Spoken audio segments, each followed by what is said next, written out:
To integrate Stripe Payment Gateway in Next.js 13.4, start by creating a Stripe account and obtaining your publishable and secret keys. These keys are essential for authenticating your application with Stripe.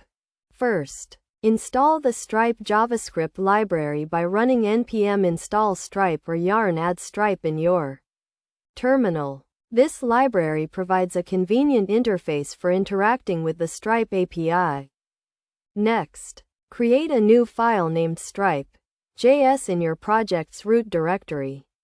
In this file, import the Stripe library and initialize it with your secret key. This will allow you to use Stripe's functionality in your application. Now, create a payment form in your Next.js page. This form should include fields for the user's name, email, and credit card information. Use Stripe's Payment Request API to generate a payment token, which will be used to charge the user's credit card. To handle the payment form submission, create an API route in your Next.js application. In this route, use the Stripe library to create a payment intent and confirm the payment.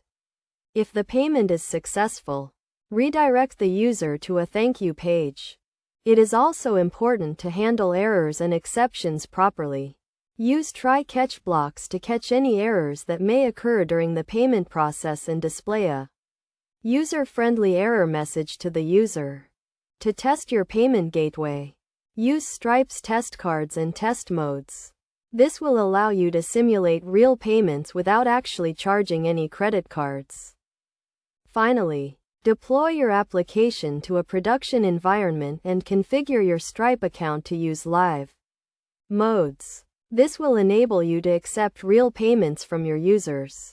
By following these steps, you can integrate Stripe Payment Gateway in your Next.js 13.4 application and start accepting payments from your users. Remember to follow best practices for security and error handling to ensure a smooth and reliable payment experience.